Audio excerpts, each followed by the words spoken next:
విదేశీ ముస్లింల దండు ఒకదాని తర్వాత ఒకటి నిరంతర దాడుల ద్వారా భారతదేశపు ఉత్తర భాగంలో తమ మూలాలను స్థాపించాయి. అలావుద్దీన్ ఖిల్జీ భారతదేశపు దక్షిణ భాగాన్ని జయించడానికి మాలిక్ కాఫర్కి పెద్ద సైన్యాన్నిచ్చి పంపించాడు. 1306 నుంచి 1315 సంవత్సరం వరకు ఈ రాక్షసులు దక్షిణాన భారీ విధ్వంసం సృష్టించారు. అటువంటి క్లిష్ట పరిస్థితుల్లో హరిహర రాయలు, బుక్కరాయలు అనే ఇద్దరు వీర సోదరులు 1336లో విజయనగర సామ్రాజ్యాన్ని స్థాపించారు. గతంలో వాళ్ళిద్దరినీ బలవంతంగా ఇస్లాంలోకి మార్చారు. కానీ శృంగేరి పీఠాధిపతి విద్యారణ్య భారతి స్వాముల వారు వారిని తిరిగి హిందూ మతంలోకి తీసుకువచ్చి విజయనగర సామ్రాజ్యాన్ని స్థాపించడంలో సహాయం చేశారు.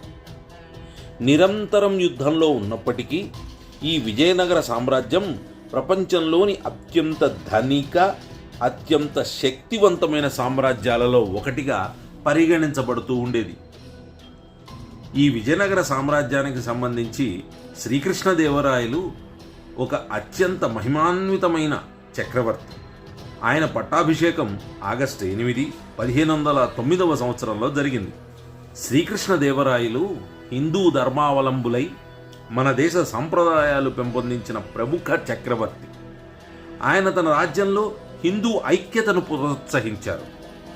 ఆయన స్వయంగా వైష్ణవ సాంప్రదాయాన్ని విశ్వసించారు. కానీ ఆయన రాజ్యంలో అన్ని వర్గాల పండితులకు గౌరవం ఉండేది. ప్రతి ఒక్కరూ తన అభిప్రాయం ప్రకారం పూజలు చేసుకోవడానికి అనుమతించబడ్డారు. ఆయన కాలంలో సందర్శించేందుకు వచ్చిన విదేశీ యాత్రికులు తమ తమ పుస్తకాలలో విజయనగర సామ్రాజ్యాన్ని కీర్తించారు. వీరిలో పోర్చుగీస్ యాత్రికుడు డొమింగ్స్ సైజ్ ప్రముఖుడు. శ్రీకృష్ణదేవరాయలు తన రాజ్యంలో అంతర్గత సంస్కరణలను కూడా ప్రోత్సహించారు. పాలనా వ్యవస్థను పటిష్టం చేయడం ద్వారా, రెవెన్యూ వ్యవస్థను మెరుగుపరచడం ద్వారా దేశాన్ని ఆర్థికంగా బలంగా, సమర్థంగా తీర్చిదిద్దారు. విదేశీ మత ఛాందసుల ఆక్రమణదారుల ప్రమాదం ఎల్లప్పుడూ సమృద్ధమైన దేశాలపైనే ఉంటుంది. కాబట్టి శ్రీకృష్ణదేవరాయల వారు భారీ సైన్యాన్ని సమకూర్చుకున్నారు. ఈ సైన్యం కదలికలు కూడా అత్యంత వేగంగా ఉండేవి. ఈయన సైన్యంలో 7 లక్షల మంది సైనికులు, 22,000 మంది అశ్వికులు, యుద్ధరంగంలో శిక్షణ పొందిన 651 ఏనుగులు ఉన్నాయి. శ్రీకృష్ణదేవరాయల వారు తన పాలనలో బహమనీ సుల్తాన్ మహమూద్ షా దండయాత్రను మొట్టమొదటగా ఎదుర్కొనాల్సి వచ్చింది. మహమూద్ షా ఆ యుద్ధాన్ని జిహాద్ అని పిలిచి తన సైనికులలో మతపరమైన ఉన్మాదాన్ని నింపాడు. కానీ కృష్ణదేవరాయలు ఎంత భీకర దాడి చేశారంటే వచ్చిన వాళ్ళల్లో చచ్చినవాడు చావగా మహమూద్ షా మరియు అతని సైన్యం బ్రతుకుజీవుడా అని పారిపోయారు. దీని తర్వాత శ్రీకృష్ణదేవరాయల వారు కృష్ణ, తుంగభద్ర మధ్య భాగాన్ని తన ఆధీనంలోకి తీసుకున్నారు. తన జీవితంలో జరిగిన ప్రతి యుద్ధంలోనూ విజయం సాధించడం రాయలవారి ప్రత్యేకతల్లో ఒకటి. మహమూద్ షాను తరిమికొట్టిన తర్వాత శ్రీకృష్ణదేవరాయలు ఒరిస్సా రాజ్యాన్ని తన ప్రభావంలోకి తీసుకుని అక్కడి పాలకుని తన స్నేహితుడిగా చేసుకున్నారు. 1520లో ఆయన బీజాపూర్పై దాడి చేసి సుల్తాన్ యూసఫ్ ఆదిల్ షాను ఘోరంగా ఓడించాడు. గుల్బర్గాలోని బలమైన కోటను పడగొట్టి ఆదిల్ షా వెన్నువిరిచారు.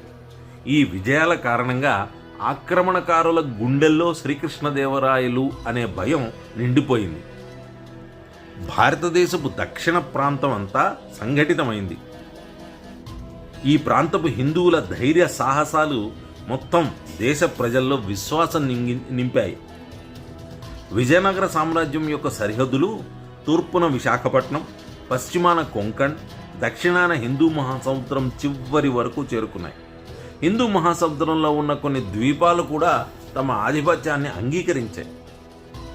శ్రీకృష్ణదేవరాయలు వారు రచించిన ఆముక్తమాల్యద అనే తెలుగు గ్రంథం ప్రసిద్ధి చెందింది. ఈ కారణంగానే సాహిత్య సమరంగణ చక్రవర్తిగా వీరికి పేరు.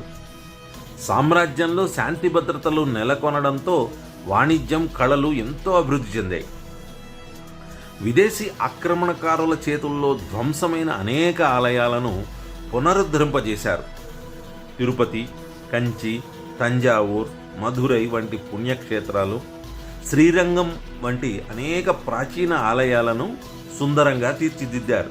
ఈ శ్రీరంగం ఆలయాన్ని తర్వాత కాలంలో మతోన్మాది టిప్పు సుల్తాన్ మళ్ళా ధ్వంసం చేశారు. ఇలా శ్రీకృష్ణదేవరాయల వారు అనేక బహుమతులు, ఆభరణాలు సమర్పించుకుని ఆలయాల వైభవాన్ని తిరిగి సంతరించుకునేటట్లుగా చేశారు.